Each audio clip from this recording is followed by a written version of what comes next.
तो षडंग पानीय देखा था लास्ट क्लास में, हमने लास्ट टॉपिक कवर कर रहे थे, यहीं पर थे हम लोग। तो षडंग पानीय मुस्ता, परपटक, उशीर, चंदन, उदीच्य और नागर, ये कंटेंट्स है उसके जो आपको याद होने चाहिए षडंग पानीय के। ठीक है। नेक्स्ट आता है अष्टवर्ग। अष्टवर्ग के द्रव्य भी याद ही होंगे, जीवक, ऋषभक, मेधा, महामेधा, काकोली, शिरकाकोली, रिद्धि वृद्धि। इनके प्रतिनिधि द्रव्य बताए किसने हैं वो भी, और कौन कौन से हैं वो भी। तो बताए हैं भाव प्रकाश ने, और कौन कौन से हैं वो भी देखो यहाँ लिखे हुए हैं कि जीवक ऋषभक की जगह विदारी गंधा। ठीक है। मेधा महामेधा की जगह शतावरी, काकोली शेर काकोली अश्वगंधा, और रिद्धि वृद्धि की जगह वाराही गंध। तो याद रखेंगे। आगे चलें, बेटा माइक ऑफ कर लेंगे। ठीक है। अगला देख रहे हो आप ककाराष्टक। ककाराष्टक क्या है? का से शुरू होने वाली 8 चीजें हैं ये। का से शुरू होने वाली 8 चीजें जिनका प्रयोग पारद के साथ मना है, कि जब आप रस औषधि का सेवन कर रहे हो तो ये चीजें नहीं खाओगे। इतना ही बस जानना जरूरी है, बाकी नाम पढ़ना चाहो पढ़ लो। कुलेंग, कारवेलक, कदली, काकमाची, कुसुम, करकोटकी, कूष्मांड और करगटी। तो ये चीजें मना है, का से शुरू होती हैं, 8 चीजें हैं, इनका प्रयोग मना है पारद के साथ। शीरष्टक चैप्टर 1 में ऑलरेडी आपको मैं डिस्कस कर लिया होगा कि शीरष्टक में और मूत्रष्टक में एक ही डिफरेंस है, बोलो कौन सा?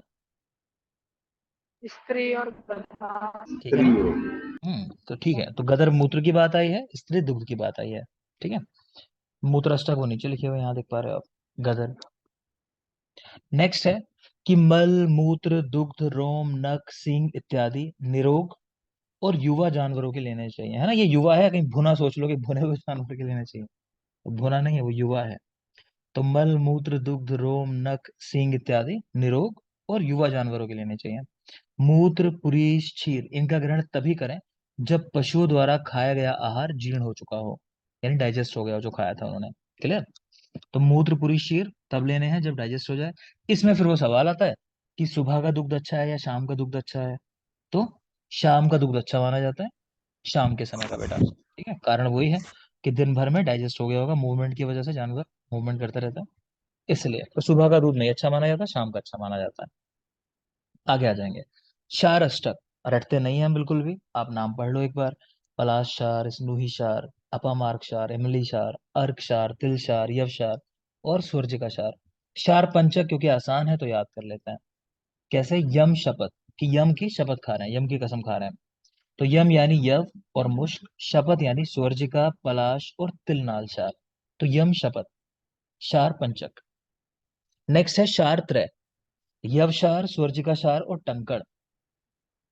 यवशार, स्वर्जिका का क्षार और टंकण।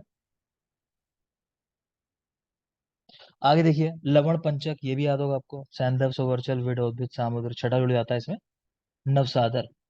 ठीक है। आगे चलिए लवण त्रय, तो शुरू के 3। सैंधव का एक पर्याय है शीत शिव, ये ध्यान रखोगे, शीत शिव। अच्छा बताओ, सैंधव आचार्य चरक के अनुसार अभ्यास करने योग्य वस्तुओं में है या नहीं है? अभ्यास योग्य है। नहीं है। है। है है तो बेटा, नहीं। है। है बेटा। ठीक है, अभ्यास योग्य में आया है सैंधव। क्लियर है, याद रखना। तो सैंधव को शीत शिव भी बोलते हैं, सैवर्चल जो सोवर्चल जो है उसको रुचक भी बोलते हैं, वो कोई जरूरी नहीं है। पर एक वीडियो देख पा रहे हो। नेक्स्ट आ जाओ जीवनीय गण, ये भी याद ही होगा। तो जीवक, ऋषभक, मेधा, महामेधा, काकोली, शेर काकोली, मुदक पर्णी, माश पर्णी, जीवंती, मुलेठी, चायती, जीवनीयानी। तो जीवनीय महाकषाय है, कहने का मतलब गण गलती से लिख दिया, साइकिल है ना, जीवनीय महाकषाय। अगला है द्रावक गण। द्रावक गण में क्या आता है? तो मित्र पंचक और गुड़, शायद हमारी बात हो गई थी इसकी कि एक ने गुगलू कहा है, एक ने गुड़ कहा है। तो गुड़ रस रत्न समुच्चय में आया है, और गुगलू जो है वो रस तरंगिणी के अंदर आया है। ये बात हो गई थी हमारी, हो गई थी ना? ठीक है। तो द्रावक गण देख रहे हो, मित्र पंचक प्लस गुड़, तो ये द्रव्य मिला के कहलाते हैं द्रावक गण, ध्यान रखना। आगे चलें। कृष्ण वर्ण, तो कृष्ण वर्ग माफ करें। तो कृष्ण वर्ग कौन सा है? वो द्रव्य है जो दूसरे द्रव्यों को कृष्ण बनाने के काम में आते हैं। तो यहाँ उदाहरण लिखे हैं जैसे केला, करेला इत्यादि। वैसे हम इससे बेहतर जो उदाहरण पूछे जाते हैं वो शारंगधर वाले सुश्रुत में भी बताए होंगे आपको, जिनके एंड में तक तक करके वर्ड आते हैं, भल्ला तक, विभि तक और पिंडी तक, वो वाले याद रखना आप। इसी तरह एक आता है पीत वर्ग, है ना, जो गोल्डन कलर करने के काम में आता है। तो कुसुम पुष्प, पलाश पुष्प, हरिद्रा, दारू हरिद्रा, कुचंदन, मेहंदी, कोई नहीं पूछता, आप एक नजर डाल लेना। इसी तरह एक रक्त वर्ग है, जो द्रव्यों को रक्त वर्ण का करने के काम में आता है, जैसे मंजिष्ठा, तो कलर ही देखा होगा उसका, अर्जुन की छाल मंजिष्ठा एक जैसे कलर होता है, रेडिश थोड़ा। केसर है, लाक्षा, खदिर, असन। तो इन सब का वर्ण रक्त ही वर्ण होता है लगभग, तो रक्त वर्ग के अंदर आते हैं, अगेन जरूरी नहीं है। नेक्स्ट आ जाओ शुक्ल वर्ग, है ना, तो व्हाइट जिनका कलर है, वैसे तो चूना, शंख, भस्म, ये सब आ जाते हैं। विट वर्ग है, तो कुछ विष्ठा है, मल है, उनको इक्वल अमाउंट में लेने को इसको विट वर्ग कहा जाता है। तो कपोत, चाश पक्षी, गिद्ध, शिखी, कुक्कुट, इन सब की विष्ठा इक्वल अमाउंट में लेने पर विट वर्ग कहलाती है, अगेन खास नहीं है। विष वर्ग के अंदर यहाँ 9 द्रव्य बताए गए हैं, 9 नंबर याद रख लेना, एक नजर डालना चाहो तो डाल लो। वत्सनाभ, हारिद्रविष, सक्तुक, प्रदीपन, सौराष्ट्रिक, श्रृंगिक, कालकूट। हालाहल पे क्वेश्चन आ चुका है, हालाहल कि इनमें से कौन सा विश्व वर्ग का द्रव्य है, ऐसा करके तो हालाहल रख के पूछा था, तो हालाहल याद रखना। और ब्रह्मपुत्र, तो ये सब विश्व वर्ग के द्रव्य हैं, 9 है। वत्सनाभ, हरिद्र, सक्तुक, प्रदीपन, सौराष्ट्रिक, श्रृंगिक, कालकूट, हालाहल और ब्रह्मपुत्र। उपविश 7 होते हैं, तो हम लोग नौशाद करके याद रखते हैं, बताया होगा शायद आपको मैंने। 9 विष है और 7 उपविश है, तो नौशाद, तो 9 और 7 ऐसा। इनको याद करने के लिए हमने ट्रिक कर ली, इसलिए कि अगर कभी एग्जाम में सवाल आ जाए कि बताओ ये द्रव्य विश्व वर्ग का है या उपविश्व वर्ग का है, तो आप आइडेंटिफाई कर सको, एक कम से कम याद होने चाहिए। तो ट्रिक क्या लिखी हुई है याद करने के लिए, पहले नाम पढ़ लो एक बार। धतूरा, करवीर, लांगली, स्नूही शीर, अर्कशीर, अहिफेन और गुंजा। ट्रिक लिखी है कि धूर्त व्यक्ति को वीर लंगली स्नेहा ने आकर फेन से गंजा कराया। ठीक है, वो स्नेहा है, उसके पैर में समस्या होगी, लेकिन वो इतनी वीर थी कि उसने धूर्त व्यक्ति को, जब वापस आई तो फेन से उसको गंजा करा दिया, है ना। तो जैसे शेव वगैरह करते हैं, फेन से ही करते हैं, फॉर्म से, तो उस तरह सोच सकते हो। तो धूर्त व्यक्ति को वीर लंगड़ी स्नेहा ने आकर फेन से गंजा कराया, तो धूर्त यानी धतूरा, तो धूर्त को वीर लंगड़ी स्नेहा, वीर यानी करवीर, लंगड़ी लांगली, स्नेहा यानी स्नोही शेर, आकर अर्कशीर, फेन से अहिफेन, गंजा कराया तो गुंजा। तो देख लेंगे एक बार, ये उपविश्व वर्ग है। नेक्स्ट आ जाओ अम्ल वर्ग, तो सिर्फ इतना ही याद रखना है कि किस आचार्य ने 2 अम्ल वर्ग का उल्लेख किया है, मतलब किस बुक के अंदर 2 अम्ल वर्ग आए हैं। तो राज निघंटु में यहाँ लिखे हुए हैं, आपको याद करने की जरूरत नहीं है, बस देख लो। राज निघंटु 2 अम्ल वर्ग हैं, एक है कोल, दाड़िम, वृक्षाम्ल, चुल्लिका और अम्लवेतस। दूसरा है जंबीरी, नींबू, नारंगी, तिंडितक, बीजपुर और अम्लवेतस। सामने देख पा रहे हो, रस तरंगिणी ने अम्ल पंचक या फल पंचामृत कहा है इनको। ठीक है, यही अम्ल वर्ग को मतलब। तो अम्ल, वेतस, जम्बीरी, मातुलुंग, नारंगी और निप, तो खारी सारी की सारी खट्टी चीजें जो है वो इन वर्गों में है, देख सकते हो। तो राज निघंटु, नाम ही है राज, तो सोच लो कि राजा है। ठीक है, तो राजा जो है उसके पास तो ऑप्शन होंगे ना बहुत, तो उसने 2 अम्ल वर्ग लिख दिए, ऐसा करके याद रखना। नेक्स्ट है पारद के जारणार्थ विड। ठीक है, तो पारद के जारण के लिए रसशास्त्र में पढ़ेंगे क्या होता है, पारद, जारण, मारण, सब चीजें। तो फिलहाल पारद जारण के लिए विड का उपयोग किया जाता है, तो कुछ विड लिखे हैं, जैसे जितने भी क्षार हैं, अम्ल हैं, सभी मूत्र, सभी लवण द्रव्य, गंधक इत्यादि। तो नॉर्मली तो गंधक का यूज करते हैं पारद के जारण में। ठीक है, लेकिन बाकी द्रव्य भी कह रहे हैं जो भी उष्ण प्रकृति के होते हैं मेनली। ठीक है, तो वो सब जारणार्थ यूज हो सकता है। कजली, कजली क्या होती है, तो कह रहे हैं पारद और गंधक, इनको मिला लो, पारद और गंधक को, साथ में कोई लिक्विड मत मिलाओ। इसमें और चीजें भी मिली हो सकती हैं, ठीक है, आप में से कोई सवाल कर रहा था कि और कुछ भी हो सकता है क्या, तो हाँ और कुछ भी हो सकता है इसके अंदर मिला हुआ, लेकिन मेन बात यह है कि पारद गंधक के साथ कोई लिक्विड नहीं होगा, नी द्रव्य, बस ये वर्ड जो आया है इसको ध्यान रखोगे, नी द्रव, विदाउट लिक्विड। ठीक है, और एक होता है, ये तो पारद की कजली है मान लो, एक बनती है पंख, पंख यानी कीचड़ को कहते हैं, और कीचड़ बिना पानी के बन नहीं सकती है, तो उसमें साथ में कोई लिक्विड भी मिला होता है। ठीक है, तो ये अंतर है कजली के अंदर और पंख के अंदर, कि कजली में कोई द्रव नहीं होता, कोई लिक्विड नहीं होता, और पंख के अंदर द्रव होता है। आगे देखें, स्नेह वर्ग, तो घी, तेल, वसा, मज्जा, ये 4 चीजें होती हैं स्नेह वर्ग के अंदर। सामने जो पॉइंट लिखा है, अभी आपने रसशास्त्र पढ़ा नहीं है तो इतना समझ नहीं आएगा, मैं बेसिक हल्का सा बता दे रहा हूँ। 2 प्रोसेस होती हैं बेटा, एक होता है अमृतीकरण और एक होता है लोहितीकरण। ठीक है, अमृतीकरण, उसके करने के बाद करते हैं लोहितीकरण। अमृतीकरण में हम क्या करते हैं कि जो भी अशुद्धियां रह जाती हैं किसी भस्म के अंदर, उनको दूर किया जाता है अमृतीकरण के अंदर। ठीक है, अमृतीकरण में गुणों की वृद्धि होती है और वर्ण की हानि होती है, धातु भस्म का जो कलर है ना वो थोड़ा फेड पड़ जाता है अमृतीकरण के अंदर। ठीक, दूसरी प्रोसेस होती है फिर एक लोहितीकरण। लोहितीकरण में क्या करते हैं, नाम समझ में आ रहा होगा, लोहितीकरण, लोहित का कलर जो होता है रक्त का, वो ताम्र वर्ण या रक्तवर्ण हम लोग जैसे मानते हैं कि मतलब वापस से कलर को एस्टाब्लिश करना, दोबारा से वो कलर लाना वापस उसका, जो हानि हुई है, तो उसको बोलते हैं लोहितीकरण। तो उसमें वर्ण की वृद्धि होती है लोहितीकरण के अंदर। ठीक। आपसे इतना जो आपको याद रखना है वो इतना याद रखना है कि अम्लतीकरण किस किस का कराया जाता है अभी फिलहाल, किस किस द्रव्य का कराते हैं। तो तीन नाम देख पा रहे हो, आ से अभ्रक, मा से माक्षिक, और ता से ताम्र, अमृत। तो यही ट्रिक छिपी हुई है कि अमृतीकरण किस किस का कराते हैं। तो अभ्रक का, माक्षिक का और ताम्र का, इन तीनों भस्मों का अमृतीकरण कराते हैं, जिसमें गुणों की वृद्धि होती है और वर्ण की हानि होती है। चाहो तो लिख लो अमृतीकरण के सामने, गुणों की वृद्धि और वर्ण की हानि। ठीक है। ऊपर देख पा रहे हो कि अभ्रक के अमृतीकरण में चतुर्विध स्नेह में से मज्जा का यूज नहीं करते, उसके स्थान पर मधु का यूज करते हैं। तो एक करेक्शन कराया होगा, बता दोगे जरा। मृदुकरण। सर मृदुकरण करवाया। ठीक है, तो सही कर लो इसको।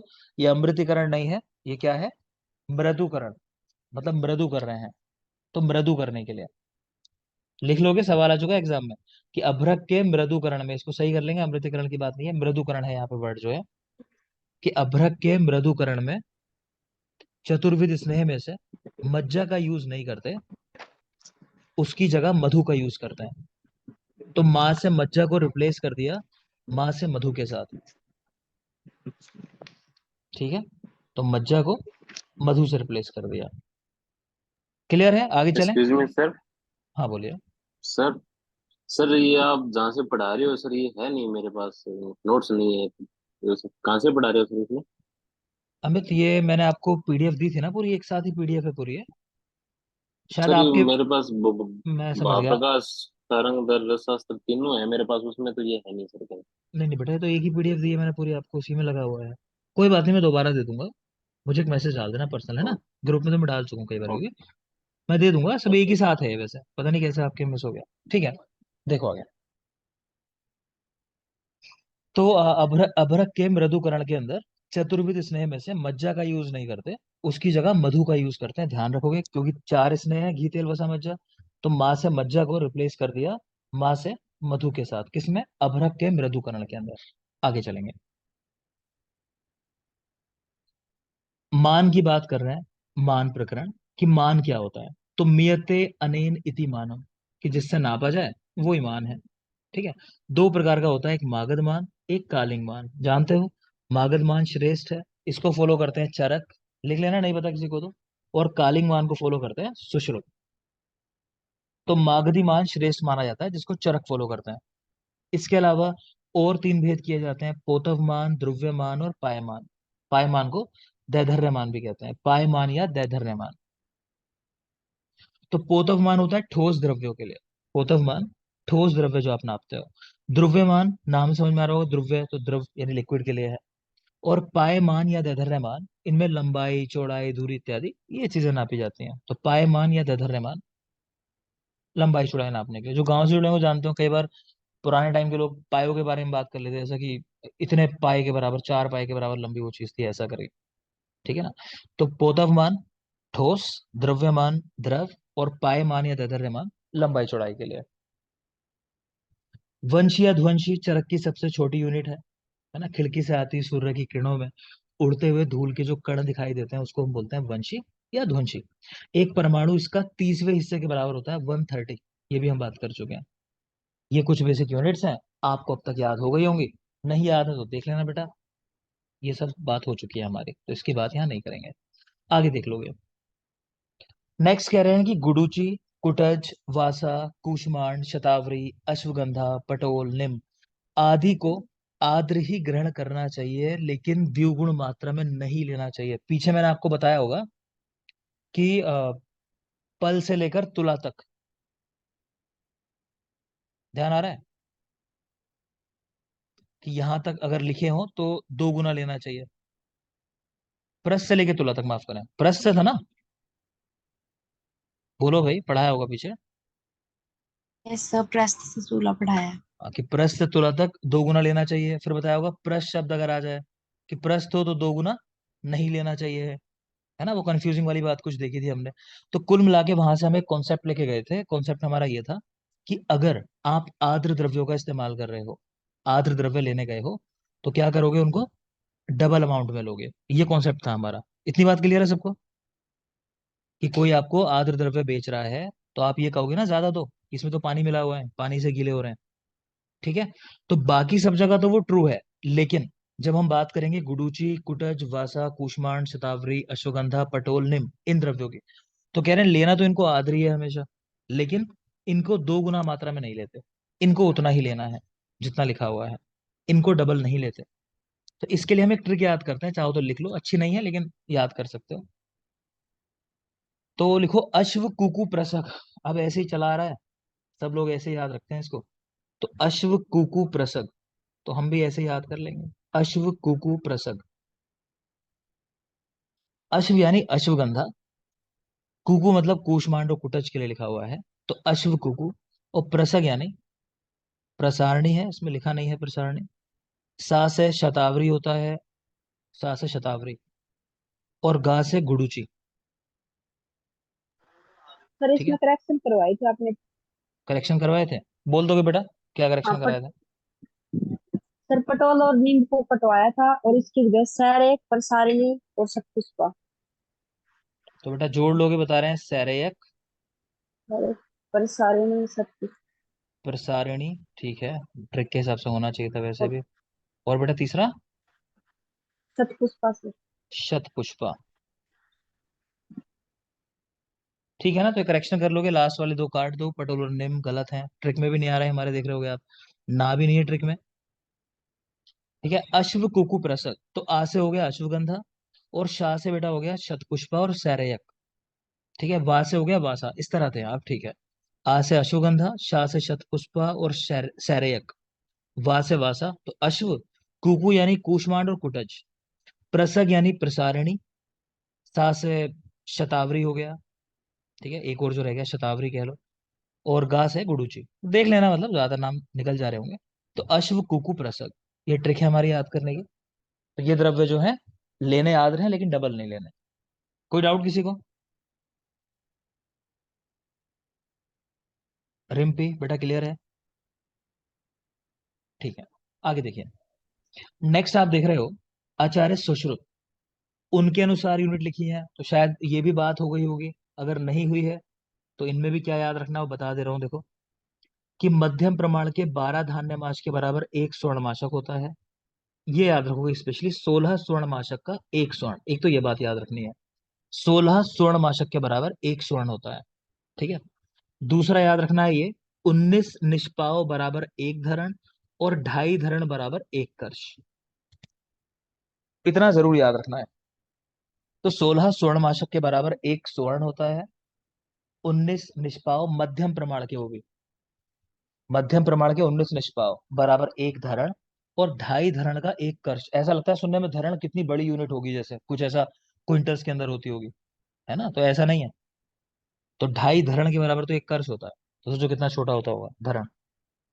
आगे चलिए, ये 100 पल 1 तुला, 20 तुला एक भार की याद ही होगा आपको, उम्मीद करता हूँ। कह रहे हैं ये जो मान सारा बताया गया है शुष्क द्रव्यों के लिए बताया गया है, आर्द्र द्रव्यों में ये मान जो है 2 गुना हो जाता है। तो हम बात कर ही चुके ऑलरेडी कि आर्द्र द्रव्य लेने तो 2 गुना लेने हैं। आगे चलेंगे, कुछ और यूनिट है नई बात करनी, ये सब बता चुका हूँ। 1 क्षाण 8 बिंदु, 1 शुक्ति 32 बिंदु, 1 पाड़ी शुक्ति 64 बिंदु, बात हो गई है ना सारी, है किसी को लग तो नहीं रहा कि नई बात हुई है? सब सारंगधर में बात हो गई है पीछे। और देख लेंगे एक बिंदु, कह रहे हैं बिंदु से क्या समझते हो, तो कह रहे हैं द्रव्यमान की सबसे छोटी इकाई है। ठीक है, बिंदु होता कितना है, कि अपनी तर्जनी तर्जनी उंगली को आप किसी लिक्विड के अंदर डुबो, मतलब पानी में डुबो, दोनों पर्वों तक, 2 पोरवे नीचे वाले जो हैं उनको डुबो लो अंदर, बाहर निकालो, जो बूंद गिरेगी ना, ड्रॉप जो गिरेगी उसी को एक बूंद कहते हैं, मतलब जो पानी गिरेगा वो एक बूंद है। ठीक है, नेक्स्ट आ जाओगे कुड़व पात्र, पूछ लेगा कुड़व पात्र की लंबाई चौड़ाई गहराई कितनी होती है, तो 4 अंगुल। ठीक है, तो कुड़व पात्र लंबाई चौड़ाई गहराई में 4 अंगुल है, बराबर है लंबाई में भी, चौड़ाई में भी, गहराई में भी। आगे आ जाएंगे बेटा, ये बहुत जरूरी बात है, 1 अंगुल बराबर 8 यव, बिल्कुल रटा हुआ होना चाहिए। 1 अंगुल कितना होता है, 8 यव को मध्य से परो दो आप, तो वो जो दूरी बन के आएगी वो एक अंगुल की आती है, माफ करें, 8 बराबर 1 अंगुल। नेक्स्ट देख लो एक बित्ता कितना होता है, तो 12 अंगुल का। तो अपने हाथ से जो आप चीजें नापते हो ना कई बार ऐसे करके, कितने बित्ता है, तो वो चीज होती है 12 अंगुल। नाप के देख लो चाहे हाथ अपना फैला के इस तरह, तो 12 अंगुल ही बैठेगा लगभग। एक अरथनी ये 22 अंगुल का होता है, तो कनिष्ठिका उंगली से लेके कोहनी तक, एल्बो तक, ठीक है, 22 अंगुल। और एक हस्त 24 अंगुल, तो मध्यमा उंगली से लेके कोहनी तक। और एक वाम या एक व्याम, व्याम करके मिलता है देखने को, तो 4 हाथ के बराबर होता है, एक व्याम बराबर 4 हाथ। और ये वाला श्लोक ध्यान आ रहा होगा सबको, मास टंक अक्ष बिलवानी कुडव प्रस्थाड़कम राशि गुणी खारी यथा उत्तर चतुर्गुणम। आगे आ जाइए। नेक्स्ट बात आती है भावना की।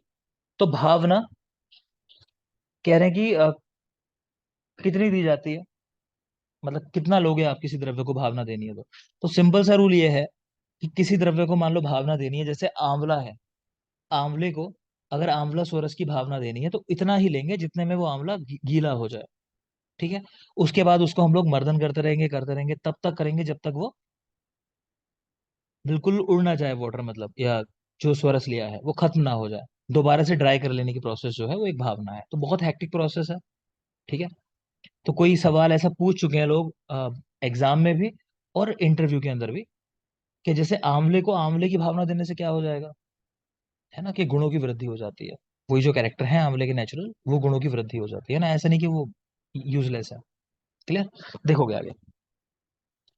तो वही लिखना है, यह चूर्णित धात्वा द्रव्य, ठीक है, जो चूर्ण को द्रव कर दे, मतलब लिक्विड गीला कर दे, तो उतना लेना है और उसका फिर क्या करना है, शोषण कर देना है, सुखा देना है, तो वो है भावना देना। तो धातु आदि किसी भी औषध चूर्ण को द्रव पदार्थ के साथ खरल में मर्दन करके सुखाना ही एक भावना देना कहलाता है। द्रव पदार्थ इतनी ही मात्रा में डालने चाहिए जिससे चूर्ण गीला होकर लेई जैसा हो जाए, ठीक। आगे चलो, शोधन। तो शोधन क्या होता है, किसी द्रव्य के मल को दूर करना, उसको बोलते हैं शोधन। इतना याद रखो बस, शोधन, कुछ पूछता नहीं है। नेक्स्ट है मारण। इसमें भी रटने की जरूरत नहीं है, सिंपल सी बात है, मारण का मतलब है धातुओं की भस्म बनाना, ठीक है, भस्म बनाने को मारण कहते हैं। तो लिख रहे हैं कि लो धातु आदि द्रव्यों को वनस्पतियों के सोरस आदि से मर्दन करके फिर अग्नि संयोग द्वारा भस्म बनाने की प्रक्रिया मारण कहलाती है। तो बाकी छोड़ो, ये पहले वाला क्या लिखा है, ये है मेन बात, कि अग्नि संयोग द्वारा भस्म बनाना, ठीक है। आगे चले। भस्में 4 तरह की होती हैं। तो सबसे श्रेष्ठ वाली जो है यानी फर्स्ट वैरायटी, वो कह रहे हैं रस से मारित है, पारद से। मध्यम भस्में वनस्पतियों से मारित होती हैं, वनस्पतियों से मारण किया गया है जिनका। कनिष्ठ भस्में गंधक आदि द्रव्यों से जिनका मारण किया गया है। आप पढ़ोगे बहुत द्रव्यों की भस्म बनाने में गंधक आदि द्रव्यों का यूज होता है। और लास्ट है दुर्गुणकृत या अधम, सबसे लोअर क्वालिटी की, तो अरिलोह से मारित। तो नाग वंग इत्यादि जो है उनको अरिलोह बोलते हैं हम लोग, तो उनसे जिनका मारण हुआ है। तो आप तो याद रखोगे, श्रेष्ठ वाली रस से मारित, मध्यम वाली वनस्पतियों से मारित, कनिष्ठ गंधक आदि से मारित, और दुर्गुणकृत या अधम वाली अरिलोह से मारित। एक बात ध्यान रखना, लोग अक्सर ना इनको उल्टा कर लेते हैं, कनिष्ठ वाली को और मध्यम वाली को कंफ्यूज हो जाते हैं। उनको लगता है कि पहले गंधक आदि वाली जो ज्यादा अच्छी होती होगी, है ना, वनस्पति वाली कम अच्छी होती होगी, लोग ऐसा सोच लेते हैं, अपने आप लॉजिक लगा लेते हैं। ऐसा नहीं है, पहले रस है, फिर वनस्पतियों वाली है, फिर गंधक आदि, और लास्ट में अरिलोह से मारित। क्लियर, आगे देखिए। भस्मों की कुछ परीक्षाएं की जाती हैं कि ठीक से बनी है भस्म या नहीं बनी है, ठीक है। जैसे मैंने आपको अवलेह की परीक्षाएं कुछ बताई होंगी, तो मंजीता, क्या क्या परीक्षाएं ध्यान आती हैं अवलेह की? सर अभी तो यार बेटा रटना थोड़ी था, समझने की बात थी। अवलेह क्या होता है सोच के देखो, ध्यान नहीं आ रहा कुछ भी, क्या चीजें होती होंगी वहां पे? चलो और कोई बोलो। सर जल निमंजन, बेसन के तंतु मैक्सिमम निवर्तन, और वो हाथ की उंगलियों में चली जाए, मतलब नहीं नहीं, उंगलियों में नहीं ले चली बन जाएगी। जाए, बुटिका वाली। माइक ऑफ कर लोगे, चलो ठीक है, लगभग सही बताया, लेकिन थोड़ा सा कंफ्यूजिंग हो रही है चीजें, ध्यान रखोगे। हाथ की रेखाओं में चले जाना वो भस्म की परीक्षा होती है, अवलेह की नहीं होती है, ठीक है। और वो भस्म की परीक्षा है। तो होता क्या है, बाकी ठीक बताया इन्होंने कि एक तो ये कि जैसे अवलेह है, तो उसको आप अगर गिराओगे तो वो बूंद जो है पानी के अंदर डूब जाएगी, प्लस फैलेगी नहीं, एक जगह पे ही वो केंद्रित हो जाएगी, है ना, एक जगह बनी रहेगी। तो ये मेन बात है। इसके अलावा तार खींच के आना, पीड़ित अंगुली मुद्रा, यानी उंगली के निशान बन के आ जाएंगे, फिंगरप्रिंट्स वहां आ जाएंगे, ये कहना चाह रहे थे सुमित शायद, है ना, दबाने पे उंगलियों के निशान बन के आ जाए उसके ऊपर। तो ये कुछ बेसिक परीक्षाएं हैं। जो द्रव्य मिलाए हैं उनकी गंध, वर्ण, रस, उसकी उत्पत्ति हो जाना, ठीक। तो वो अवलेह की परीक्षा थी। अब यहाँ देखोगे भस्मों की परीक्षा। एक ट्रिक लिखी है ऊपर, वरुण, तो वो आप याद कर लोगे, VARUN। देखेंगे कौन कौन सी है। वी का मतलब वैसे वारितर है, ए से आ पुनर्भव है, आर से, आर से कौन सी है, रेखा पूर्णत्व, यू से ऊनम, और एन से निरुक्त। ये कुछ नाम है, क्लियर, देख लेते हैं चलो। तो एक परीक्षा है बेटा अपुनर्भव। तो ये कैसे चेक करते हैं, कह रहे हैं आपने धातु भस्म ली जिसकी परीक्षा करनी है, साथ में उसके मित्र पंचक मिला दिया। मित्र पंचक पीछे पढ़ा था, मित्र पंचक क्या होता है, ठीक है। तो वो मिला दिया, फिर धमन किया। धमन मतलब अग्नि संयोग कराया, कुल मिला के ये है, दोनों चीजों को मिला के आपने टेम्परेचर दे दिया खूब उनको। तो भस्म में कोई परिवर्तन ना हो, अदरवाइज क्या हो गया होता, भस्म ठीक से ना बनी होती तो वो जो कण थे ना भस्म के, वो आपस में चिपक गए होते। कि मान लो उसके अंदर कॉपर है, तो कॉपर के सारे जो पार्टिकल ना आपस में चिपकना शुरू हो जाएंगे, तो मोटे मोटे कण बन जाएंगे। तो वो चीज नहीं हुई, तो मतलब ये है कि धातु की भस्म जो बनी थी बहुत फाइन बनी थी, जिसको हम बोल देते हैं आजकल नैनो पार्टिकल्स बन गए थे, है ना, इतने लेवल पे सूक्ष्म बन गई थी। तो याद रखोगे, धातु भस्मों को मित्र पंचक के साथ धमन करने में कोई परिवर्तन ना होना, तो यह है अपुनर्भव। दोबारा से पुनर्भव नहीं हुआ उस चीज का, जो थी वैसी नहीं बनी वापस, क्लियर। अगली है निरुद्ध।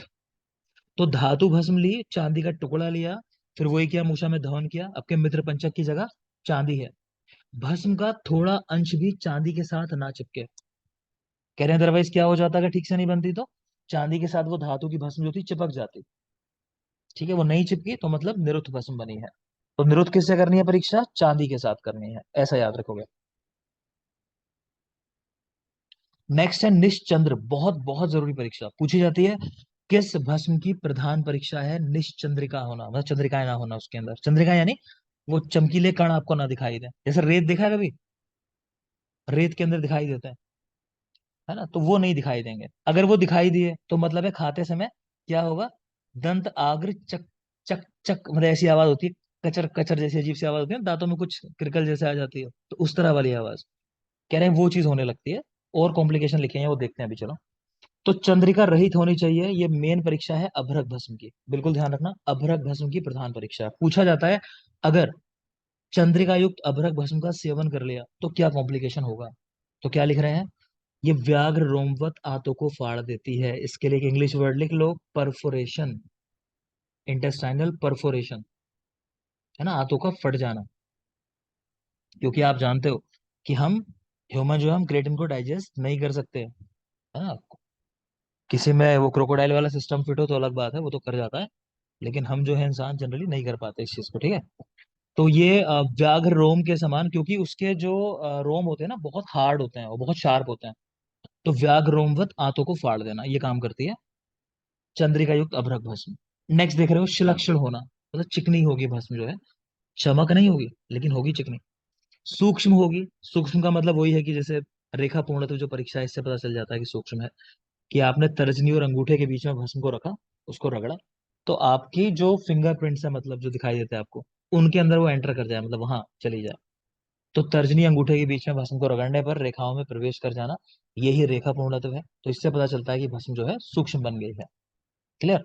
अगला है लघु होना, यानी कि खाओ तो ऐसा ना हो कि भस्म खाई थी कल, अभी डाइजेस्ट नहीं हुई है, अंदर लग रहा है कि आयरन के साथ क्या होता है, आप पढ़ते हो ना, आयरन जब देते हैं महिलाओं को, उसके साथ मेन समस्या यही आती है मॉडर्न में भी, कि उसकी पैलेटेबिलिटी एक तो नहीं है अच्छी, और दूसरा एब्जॉर्प्शन बहुत अच्छा नहीं है, तो स्टूल में पास हो जाता है ना, क्योंकि उसमें यही मानते हैं कि वो लघु नहीं है, कहने का मतलब अगर आयुर्वेद से हम बात करें, उस पॉइंट ऑफ व्यू पे बात करें, तो लघु नहीं है वो।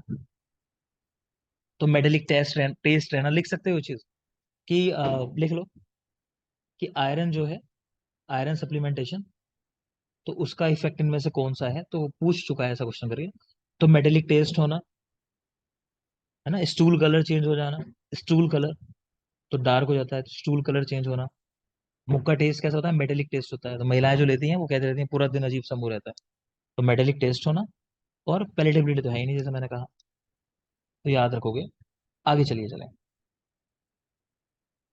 नेक्स्ट है बेटा निर्धूम परीक्षा। निर्धूम परीक्षा क्या होती है, कि आप जैसे घूमने जाओगे कभी शिमला वगैरह, तो वहां मिल जाएंगे शिलाजीत बेचते हुए, हर जगह पकड़ लेंगे, शिलाजीत है ले लो ले लो, है ना, वो परीक्षा करके बताएंगे, तार खींच के दिखाएंगे 50 चीजें। तो हमारे यहाँ परीक्षा बताइए बेसिक उसकी कि निर्धूम परीक्षा, कि उसको जलाओगे तो धुआं नहीं निकलेगा जलाने में। ये शिलाजीत की मेन परीक्षा है, ठीक। तो शिलाजीत की भी ऐसी परीक्षा है और हड़ताल की भी यही परीक्षा है। तो हड़ताल शिलाजीत दोनों की सेम परीक्षा है, तो याद रखोगे। आपकी गाइड्स में क्वेश्चन बना रखा है जिसमें हड़ताल शिलाजीत दोनों ऑप्शन है और आंसर को हड़ताल लगाया है। तो इसको भी याद रखना, इस बात को माइंड के अंदर, कि जब दोनों दिए थे तो हड़ताल लगवाया गाइड के अंदर, तो कहीं वहां से कोई पेपर बना दे क्वेश्चन उठा के, तो आप भी ऐसे लगा देना फिर, एक लगवाया तो हड़ताल। तो निर्धूम परीक्षा, तो भस्मों को निर्धूम अग्नि पर जलाने पर धुआं नहीं होना, तो ये हड़ताल की और शिलाजीत की परीक्षा होती है। अगली है ऊनम या उत्तम परीक्षा। ये क्या है कि आपने भस्म की परीक्षा कर ली, वो अपुनर्भव है, आपने मित्र पंचक के साथ मिला के चेक कर लिया, उसके कण नहीं बन रहे मोटे, ठीक। अब आपने उसको क्या किया, तो भस्म को लिया आपने और जल में डाल दिया, वाटर के ऊपर डाल दिया, तो वो वाटर के ऊपर ना तैरने लगेगी, ठीक है। भस्म जो है वाटर के ऊपर तैर रही होगी, उसके ऊपर आप धान्य कण अगर डाल दोगे, धान्य, ठीक है, वो डाल दिया आपने, तो वो भी तैरता रहेगा और ऐसा लगेगा कि सरफेस को टच करके, जैसे हंस तैरता है ना पानी के ऊपर, लगता है कि पानी के ऊपर चल रहा है हंस, तो कहते हैं इसी तरह से लगता है वो धान्य कण कि पानी के ऊपर ऐसे तैर रहा है। तो यही परीक्षा क्या कहलाती है, ऊनम या उत्तम परीक्षा, कि धातु भस्म जो है वो उत्तम बनी है। तो क्या परीक्षा है कि आपने भस्म को पानी पे डाला, उस पे धान्य कण डाला और वो तैरता रहे, इतनी सी बात है। तो उसको बोलते हैं ओनम या उत्तम परीक्षा। तीन परीक्षाएं हैं, कंफ्यूज मत होना इस तरह की जो हमने देखी। एक देखा हमने अपुनर्भव, वो किसके साथ कर रहे थे, मित्र पंचक के साथ। दूसरी परीक्षा हमने की चांदी के साथ, वो क्या थी, निरुत्त, ठीक है, निरुत्त थी चांदी के साथ। और तीसरी यहाँ कर रहे हो ओनम या उत्तम परीक्षा, तो यहाँ पानी के ऊपर छोड़ रहे हो और वो धान्य का कण तैरता रहता है। तो जो पहले वाला पार्ट है खाली, कि भस्म पानी के ऊपर तैरती है, उसी परीक्षा को वारितर भी कहते हैं। तो देख लोगे, धातु भस्म को तर्जनी और अंगूठे से दबाकर निस्तरंग जल में डालने पर वो तैरती रहे। निस्तरंग मतलब ऐसा नहीं हो कि पानी हिल रहा हो खूब तेज, उसमें छोड़ दियो, शांत पानी के अंदर छोड़नी है और तैरती रहे, मतलब वारितर, कि वारी पे तैर रही है, जल के ऊपर तैर रही है। नेक्स्ट है अवामी, मतलब ऐसा ना हो कि वॉमिटिंग हो जाए, भस्म लिया आपने और वॉमिट हो जाए उससे। दंताग्र कचकचा भाव, तो भस्म को दांतों से पीसें तो कच कच की आवाज ना हो, है ना, जैसे कोई टिन वगैरह पे पैर रगड़ता है तो कई लोग को देखा होगा अजीब सा हो जाता है, कहते हैं अरे मुझे अजीब हो रहा है, बंद करो इसको। नेक्स्ट है मृदु होनी चाहिए, उसका नेचुरल जो वर्ण है वो होना चाहिए। हम सारी भस्मों के वर्ण पढ़ेंगे, कौन सी भस्म जो है किस वर्ण की होती है। नेक्स्ट आती है बेटा अम्ल परीक्षा। अम्ल परीक्षा ताम्र भस्म की मुख्य परीक्षा होती है, ताम्र की जाती है, तांबे की। तो ताम्र भस्म की मुख्य परीक्षा है अम्ल परीक्षा। इसमें क्या होता है कि आपने एक बार भस्म बना ली अपनी ताम्र की, और आपने उसको दही के ऊपर छोड़ दिया, तो दही का अगर वर्ण चेंज हो जाए, ठीक है, कौन सा वर्ण हो जाए, बताएगा कोई। हरा। हरा। ग्रीन। ग्रीन। हरा है, हाँ हरा हरा है ऑरेंज। तो अच्छी बनी है, और अगर अच्छी नहीं बनी तो कैसा हो जाएगा, नीला हो जाएगा। नील वर्ण हो ब्लू। जाएगा, ठीक। तो लिख सकते हो, तो हरा वर्ण होगा तो मतलब बढ़िया है, और नील वर्ण होगा तो मतलब अच्छी नहीं बनी। तो कई लोग नील को रेड समझ लेते हैं, तो रेड नहीं, नील, ठीक है। एक वो क्वेश्चन आता है इसी तरह से कि इनमें से किस व्यक्ति को रेलवे में नौकरी नहीं मिल सकती है, जिसको हरे या लाल रंग के लिए क्या हो, ब्लाइंडनेस हो, कलर ब्लाइंडनेस जो होती है, ग्रीन कलर वाली है, कलर ब्लाइंड। रेड वाली। तो रेलवे में क्यों नहीं देते नौकरी, कि वहां इन्हीं दो का काम है, भाई रेड सिग्नल होगा या ग्रीन सिग्नल होगा, मेन तो वही है, वही नहीं दिखाई दे रहे। पीछे में एक से मिला, तो इशारा चार्ट था, तो हम वो रीड करवा रहे थे, तो एक का मालूम था कंफर्म कि उसको ये समस्या है, तो दूसरा व्यक्ति हंसने लगा कि यार इसको ये समस्या है, अभी ये तो वहां नहीं जा सकता है, मतलब गवर्नमेंट जॉब में कई सारी नहीं कर पाएगा। तो बातों बातों में उसको भी पढ़वा के देख लिया, तो वो खुद ही नहीं पढ़ पाया, है ना, उसको भी थी कलर ब्लाइंडनेस, उसको नहीं पता था, उसके पहले दूसरे पे खूब हंस रहा था वो। तो ऐसा हो जाता है, कई लोगों को पता ही नहीं होता है कि हमें कलर ब्लाइंडनेस है ना, वो बचपन से नहीं जानते, कि उनको पता ही नहीं है कलर भी होता है, वो दूसरा कलर समझते हैं उसको। खैर आगे देखो, नेक्स्ट आ जाते हैं बात अमृतिकरण की। तो अमृतिकरण अभ्रक का, माक्षिक का, ताम्र का, तीनों को होता है। तो आ माता हमने यहाँ से याद किया, अमृत जो वर्ड है हमारा। तो धातुओं की भस्म करने के बाद भी उसमें कुछ दोष शेष रह जाते हैं, उनको दूर करने की प्रोसेस का नाम ही अमृतिकरण है। इससे गुणों की तो वृद्धि होती है लेकिन वर्ण की हानि होती है, जिसको वापस किससे लाते हैं, लोहितीकरण से, है ना। आगे देखिए, अमृतिकरण से हुई वर्ण की हानि, तो उसमें वर्ण उत्पन्न कराने की प्रोसेस वो कहलाती है लोहितीकरण। आगे आ जाइए। ये बेटा एक परिभाषा प्रकरण है। वैसे तो मैं आपको रसशास्त्र में पूरा पढ़ाऊंगा, लेकिन जो लिखा है उसको देख ले रहे हैं यहीं पे साथ साथ। तो एक चीज आती है धन्वंतरी भाग। धन्वंतरी भाग क्या होता है? तो रोगी द्वारा वैद्य को दे भाग। तो क्या होता था कि डॉक्टर जो है, मतलब वैद्य जो है, वो फ्रेश मेडिसिन बनाएगा अपने रोगी के लिए। ठीक है, अब इतनी मेहनत लगाई है उसने, तो रोगी जो होता था वो कुछ मेडिसिन जो है डॉक्टर को दे दिया करता था, वैद्य को, कि भाई बाकी रोगी आएंगे उनके लिए आपके पास समय नहीं होगा इमरजेंसी में बनाने का, तो लो इसको यूज कर लेना, है ना। जैसे क्या होता है, ब्लड डोनेट करते हो जब आप, या आपका ब्लड किसी और को दे दिया, आपको एक सर्टिफिकेट दे दिया, कभी आपको जरूरत पड़े आप भी ले लेना भाई। तो ऐसा नहीं करते, तुरंत वेट करते हैं कि जरूरत पड़ेगी तो हम लेके आएंगे ब्लड को, तो पहले से स्टोर रखते हैं, तो वही वाली चीज है ये। तो धन्वंतरी भाग ये क्या होता था, ध्यान रखना, रोगी द्वारा वैद्य को दे भाग औषध का। तो यहाँ लिखा हुआ है कि रस रत्न समुच्चय के अनुसार कितना भाग देना होता था। तो सिद्ध किए हुए रस, तेल हुए, घृत हुए, उनका आधा भाग दे देना है ना। ये सस्ती मेडिसिन है तो आधा हिस्सा दे दिया, कोई बात नहीं है, तेल घी से बनाई हुई। अवलेह कह रहे हैं, अवलेह का 1/8 भाग, उसको बनाने में काफी मेहनत है, 1/8वां भाग ही दे रहे हैं, है ना, कि महंगा होता होगा। फिर धातु भस्म, काष्ठ औषधियां, गोली, गुटिका, मोदक, चूर्ण, तो कंपैरेटिवली इतना मुश्किल तो नहीं होता, फिर भी लिखा है 1/7 भाग, तो देख लेना। तो याद कैसे रखते हैं हम लोग, तो बेटा आज से अवलेह, आज से 8, तो अवलेह देना है 1/8 भाग। ठीक है, बाकी घी, तेल, इस तरह की चीजें जो है वो आधा भाग, इसके अलावा जितनी भी हैं वो 1/7 भाग। ठीक है, धातुओं की भस्म हो, काष्ठ औषधियां, गोली गुटिका, मोदक, चूर्ण, उन सबका 1/7 भाग।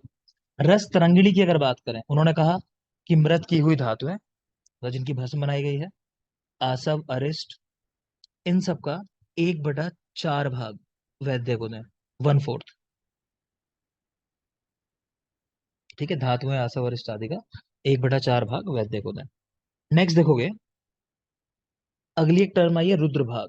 रुद्र भाग क्या है कि डोलो 650 निकालने के लिए चिकित्सकों को 650 करोड़ रुपए जो है वो दिए गए। पीछे न्यूज काफी वायरल हुई थी, है ना, कोविड के टाइम पे।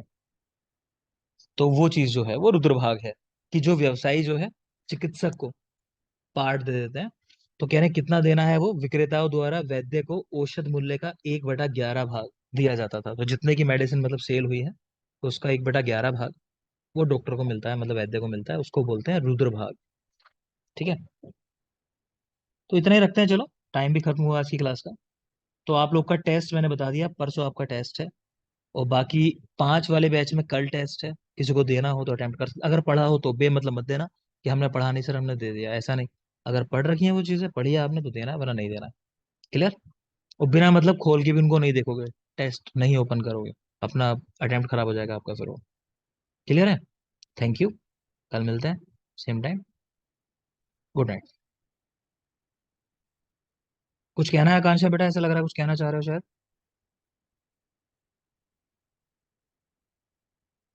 नहीं? ठीक है, चलो, थैंक यू।